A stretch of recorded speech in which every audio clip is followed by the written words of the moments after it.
Meal maker curry తయారీ విధానం. ముందుగా ఒక బౌల్ తీసుకొని దాంట్లో మిల్ మేకర్ వేసుకోవాలి. మీకు ఎన్ని వేసుకోవాలనిపిస్తే అన్ని కర్రీని బట్టి. నా దగ్గర చిన్నవి పెద్దవి ఉన్నాయి, అందుకే వేసేస్తున్నాను.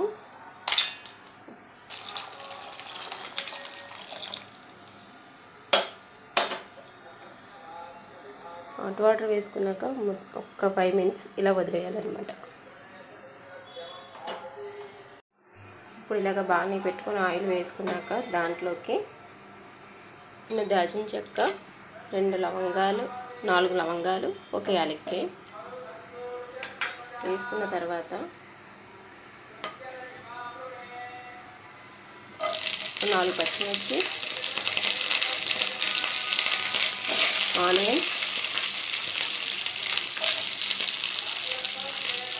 వేసుకొని బాగా కాసేపు వేగనివ్వాలన్నమాట. ఒక 2 టమాటా,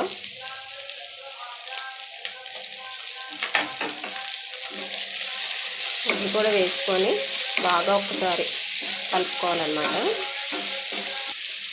కొంచెం కరివేపాకు వేసుకోవాలి.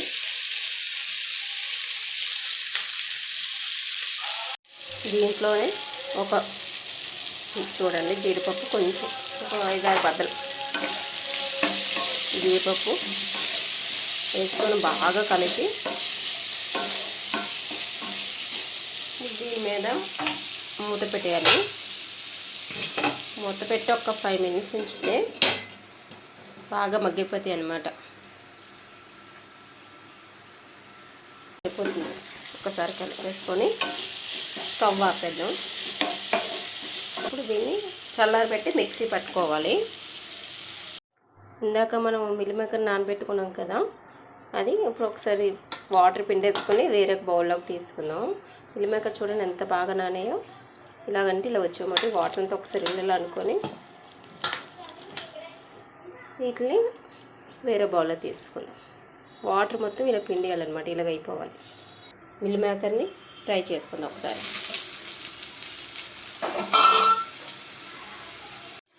ఇలా వేగిపోయి కదా, ఇప్పుడు వీటిని ఒక బౌల్లో తీసుకుందాం. లైట్గా ఇలా ఫ్రై అవుతే సరిపోతుంది. ఫ్రెండ్స్, ఆవాలు, కొంచెం జీలకర్ర,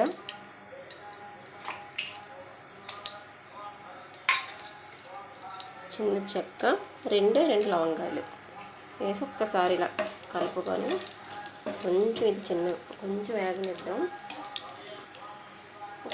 ఆనియన్ చిన్న సైజు ముక్కలు పోసుకొని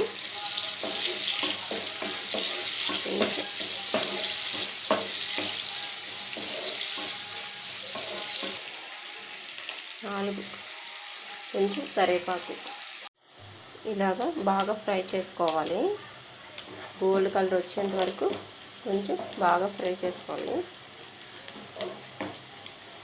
బాగా వేగాక కొంచెం అల్లం వెల్లుల్లి పేస్ట్ ఒక 2 స్పూన్లు, చిన్న స్పూన్తో ఫ్రెండ్స్, పెద్దది కాదు. ఇది కూడా బాగా ఇలాగా ఆయిల్లో బాగా వేగిపోవాలన్నమాట.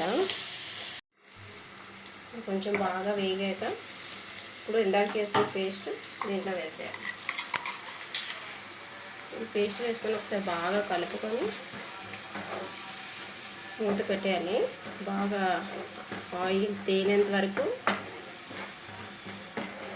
బాగా వేగనివ్వాలన్నమాట. ఒకసారి కలుపుకున్నాం కదా, ఒకసారి మూత తీసి చూస్తే ఆయిల్ అలా తేలాలి పైన. దీంట్లోకి కొంచెం పసుపు, కారం, పచ్చిమిరకాయలు వేసాం కాబట్టి చూసేసుకోవాలి. 1 స్పూన్ కారం, టేస్ట్ తగినంత సాల్ట్,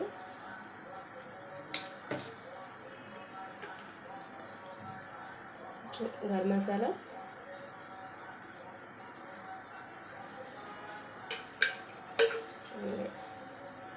ఒక స్పూన్ ధనియాల పౌడర్. ఇప్పుడు ఇవి బాగా కలపాలి.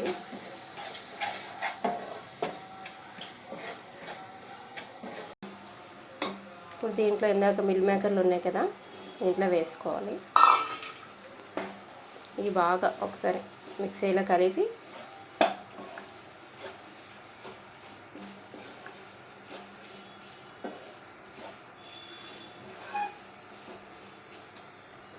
బాగా కలిపి ఒక 5 నిమిషాలు మూత పెట్టుకుంటే దాని మసాలా బాగా పడుతుంది. ఇంక బాగా చేసుకొని ఇప్పుడు దీంట్లోనే మనం వాటర్ వేసుకుని ఇందాక మిక్సీ జార్ పట్టాం కదా, దాంట్లో కూడా కొంచెం ఉండిపోతుంది. అది వాటర్ వేసుకొని మనకి ఎంత వాటర్ కావాలో కర్రీకి ఇంత వేసుకోవాలి. సరే బాగా కలుపుకుందాం.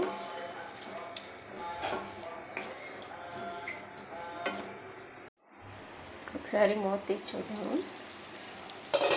ఆయిల్ చూడండి పైకి తేలుతుంది కదా, కర్రీ రెడీ అయిపోయినట్టే. ఒకసారి కలుపుకొని చూపిస్తాను. చూసారు కదా ఆయిల్.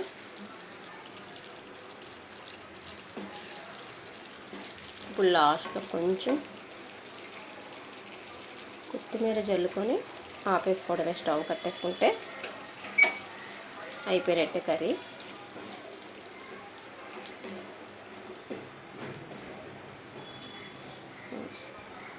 కర్రీ రెడీ అయిపోయింది. ఇది రైస్లోకి, చపాతీలోకి, దీంట్లోకి, పలావ్లోకి అని అన్నిట్లోకి బాగుంటుంది అన్నమాట. కర్రీ అయిపోయినట్టే.